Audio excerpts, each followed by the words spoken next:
Bonjour à tous et bienvenue pour cette nouvelle vidéo C-Math et aujourd'hui vidéo manga pour vous parler de Jujutsu Kaisen aux éditions Kiyun de GG Akutami.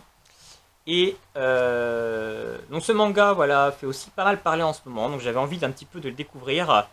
Et donc on a un univers où on va suivre en fait des exorcistes qui attaquent des créatures, des fantômes, qui sont souvent en fait issus un petit peu de la haine, des pensées négatives.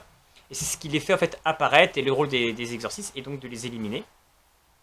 Et on a un héros qui doit, à mon avis, cacher un secret parce que il n'est pas exorciste, mais pour une raison inconnue, lui il arrive à voir ses spectres, etc.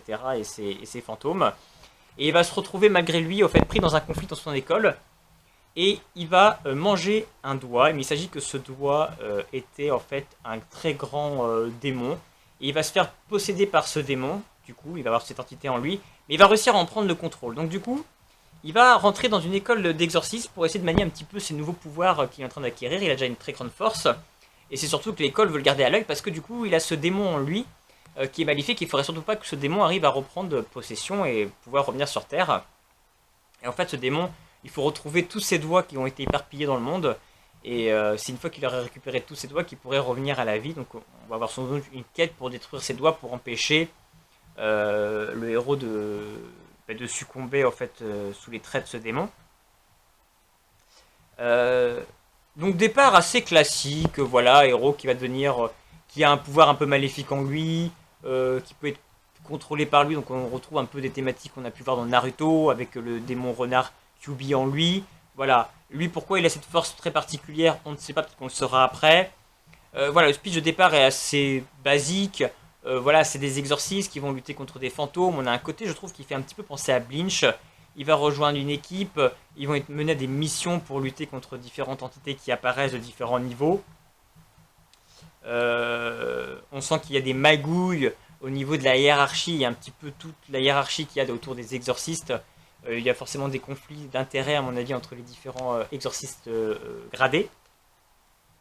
Donc le premier tome pose certaines bases. Je trouve que c'est pas forcément toujours fluide au niveau des dessins. On comprend pas forcément toujours tout. Je trouve que c'est pas forcément top. L'univers est intéressant. Je trouve que c'est plutôt prenant. J'ai envie de donner sa chance. Surtout qu'on a quand même pas mal de bons échos. Donc malgré ces petites lacunes et un départ, je trouve assez basique, j'ai envie de laisser sa chance et voir où est-ce que ce manga peut nous amener. Donc je pense que je lirai en tout cas la suite. En tout cas, c'est quand même plaisant à lire. Mais tout le concept même autour de l'utilisation des pouvoirs, le côté utilisation parce que autour des pensées négatives, etc., c'est pas forcément super clair. Je trouve que même Hunter x Hunter qui est très compliqué dans ses pouvoirs, je trouve que même limite c'est plus simple à comprendre que là. Donc j'attends de voir un petit peu la suite, j'avoue que ça manque un petit peu de fluidité sur certaines choses. Mais je trouve qu'on est dans mon genre que j'aime bien lire, on est dans du shonen, on est dans de la baston, on est dans l'utilisation de pouvoirs, il y a des monstres, il y a du fantastique, donc pourquoi pas. Donc si vous aussi vous avez lu Jujutsu Kaisen, n'hésitez pas à me laisser un petit commentaire pour me dire ce que vous en pensez. Voilà, incitez-moi à vraiment vouloir découvrir un peu plus ce manga. Et puis ben, en attendant, on se retrouve bientôt pour une prochaine vidéo. A bientôt.